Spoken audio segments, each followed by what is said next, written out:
परम प्रेममय परम दयाल श्री श्री ठाकुर अनमोल चंद्र श्रीमुख निषुता वाणी ग्रंथ नारायणीतिर अनुराध बाक नियंत्रण अंततः कथा को जदि एपरि भावे व्यवहार करिवार अभ्यास चरित्रगत करि पकाइबार जेउथरे मनुष्यर दुख अमंगल असंतोष उपस्थित न हुए ताहेले देखिब केते दूर तृप्ति केते दूर संतोष केते दूर सहानुभूति लाभर अधिकारी होइछ ताहार इयता नाही। आग्रहर सहित इच्छा को आमंत्रण कर अभ्यास लगी जाओ पारिब नाही निश्चय पारिब। वाणी संख्या 44।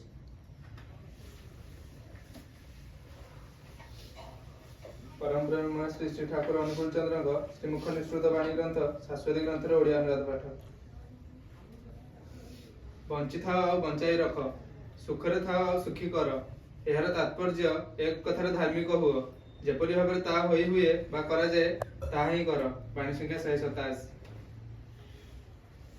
माने ता परस्पर कथा होचंदी जो स्कूल गुडा रे पढुछंती पिला वर्तमान समय रे जो माने एई प्लस 2 रे पढुछंती प्लस 3 पढुछंती एकर निजस्व दायित्व ही नै लाइफ रे एकर देखिबो गोटे स्टार्ट होतिबो कथाटा महाभाषा रो आरंभ होतिबो से महाभाषाटा गोडा अछि से भाषाटा जे जानिथिबो से जानिथिबे जान नथिबे एमति कि नाहंती वैष्णव समते ही जानि छथि सेउटु कथाटा आरंभ हो तार गोटे शॉर्ट फॉर्म मो देइछि मागा से शॉर्ट फॉर्म रे जे देखिबो ए जो मागा भाषाटा अछि तार अछि अलगा भाबरे तार मो ताको शॉर्ट फॉर्म देइछि पिला एगडा बेसी कमटी मो सुनिया भितरे तम करी मागा एइटा मागा सेइटा मो थरे हॉस्टल रो गोटिए आर वर्ष कथा मो कहूछि गला वर्ष गोटे झरका रे कान लगेइथिली से झरका रे अब तो तांको भितर गोटे डिस्कशन चलथिला राती गोटिए बेले भूत प्रेत नेकिरी आ से डिस्कशन भितरे मो पाखापाखि 19 रु 20 मिनिट थिया आइथिली आ ता भितर सर्वे करथिली जे पाखापाखि से पिलाटा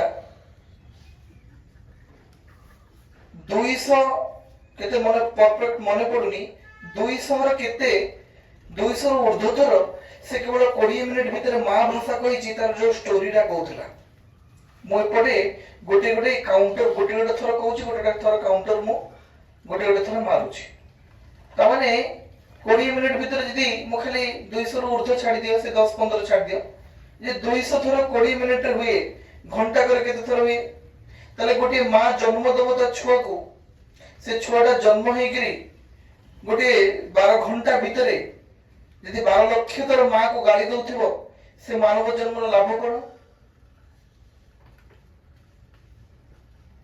से मानव जन्म लाभ कोन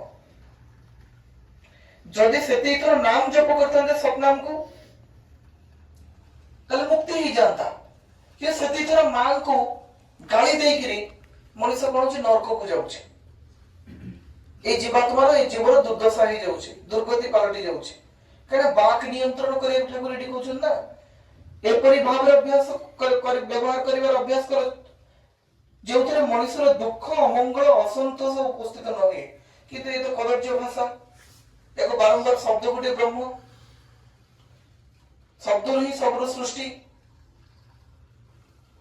जेतक शक्ति देखुछो एनर्जी एसो साउंड रो अछि सब शब्द ही उत्पत्ति सबरो ठाकुर कहउछन्ति पुण्यपुत्रे sound is my creation because I am sound मु होछि निजे शब्द शब्द ही मोर उत्पत्ति तले से शब्द आई शब्द को हमें कुकुर बिलेई विभिन्न प्राणी जगत से माने कथा कहि पारनाथि कारण तांको पाखे शक्ति नहीं से तांकर मनर भाव को प्रकाश करि परिबे गोटे कोडी खंडिया हे गेले खबरा हे गेले कोडी गोटे कोन कष्ट हे गेले से का कहि परिबेनी एमिति जदि से कहि परंते तले आज छेली मटन हे कि चलेले बिकंदानी कुकुड़ा जदि कहि परंता तले चिकन हे कि बिकंदानी लोक जेंति चिकन और मटन कहंती जेंति गछर फल कोन खाइछु ना मु मटन खाइछि काई कोन मु छेली खाइछु हो एटा खाइए को खराब लागो मु छेली खाइछि आज कोन तरकारी हेतला ना हम घरे चिकन हेतला कहलनी जे हम घरे कुकुड़ा तरकारी हेतला मनीष पशु को खाइगिरी पक्षी को खाइगिरी पशु बळी हेलानी କିନ୍ତୁ ମଣିଷ ଜାଣିପାରୁନି। ଏ ହଉଛି ମଣିଷର ଦୁର୍ଦ୍ଦଶା। ତ ସେ ଯାହା ବି ହଉ, ଯଦି ସେ ବିଲେଇଟା କୁକୁରଟା ସବୁ ଜୀବଜନ୍ତୁ ଯଦି କହିପାରନ୍ତା ତାକୁ ତାହେଲେ ମଣିଷ ଏଭଳିଆ ଦଣ୍ଡ ଦିଅନ୍ତାନି। ଆଉ ଯୋଉମାନଙ୍କୁ ମାରିକିରି ମାଂସ କରାହଉଛି ସେମାନେ ବି ଗୁହାରି କରନ୍ତି ଯେ ମୋର ବି ଘରେ ବାପା ମା ଅଛନ୍ତି, ମୋର ବି ଛୋଟ ଛୁଆଟେ ଅଛି, ମୋର ବି ପରିବାର ଅଛି, ମତେ ଦୟାକରି ମାରନ୍ତୁ ନାହିଁ। এই কথা সে কহি পারন্তা। এতি কহিବାକୁ ତ ପାଖରେ ଭାଷା ନାହିଁ। ମଣିଷ ଏତେ କଥା କହୁଛି ଯେ ଯୋଉଠୁ ସେ ଜନ୍ମ ହେଇଛି, ଆରେ ମରିବାର ବହୁତ ରାସ୍ତା ଅଛି, ଜନ୍ମ ହେବାର ଗୋଟିଏ ରାସ୍ତା ସେ ହେଉଛନ୍ତି ମା। ସେ ମାକୁ ଦୈନନ୍ଦିନ ଭାଷା ଦିଆ ହଉଛି। ତେଣୁକରି এই ବାକ୍ ନିୟନ୍ତ୍ରଣ କଥା କହୁଛନ୍ତି ଯେ ମଣିଷର ଦୁଃଖ ମଙ୍ଗଳ ଅସନ୍ତୋଷ ଯେମିତି ଉପସ୍ଥିତ ନ ହୁଏ, ତାହେଲେ ଦେଖିବ କେତେ ତୃପ୍ତି, କେତେ ସନ୍ତୋଷ, କେତେ ଦୂର ସହାନୁଭୂତି ଲାଭର ଅଧିକାରୀ ହୋଇଛି, ତାର ଇୟତ୍ତା ନାହିଁ।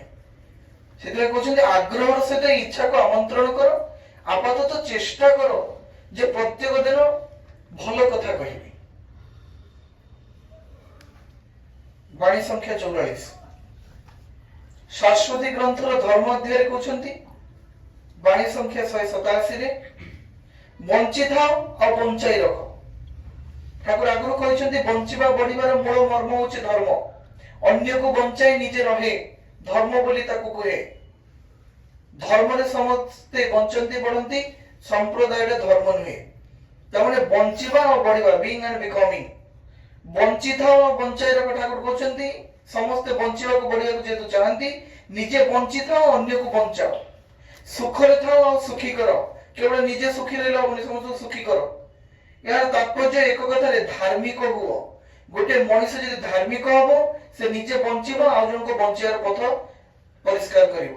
ସୁଖୀ ହେଲେ ଆଉ ଜଣଙ୍କୁ ସୁଖ ଦେବାକୁ ଚେଷ୍ଟା କରିବ। ଯେପରି ଭାବେ ତା ହୋଇ ହୁଏ ତା ବା କରାଯାଏ ତାହା ହିଁ କର। ତୁମେ ଧାର୍ମିକ ହବାକୁ ହେଲେ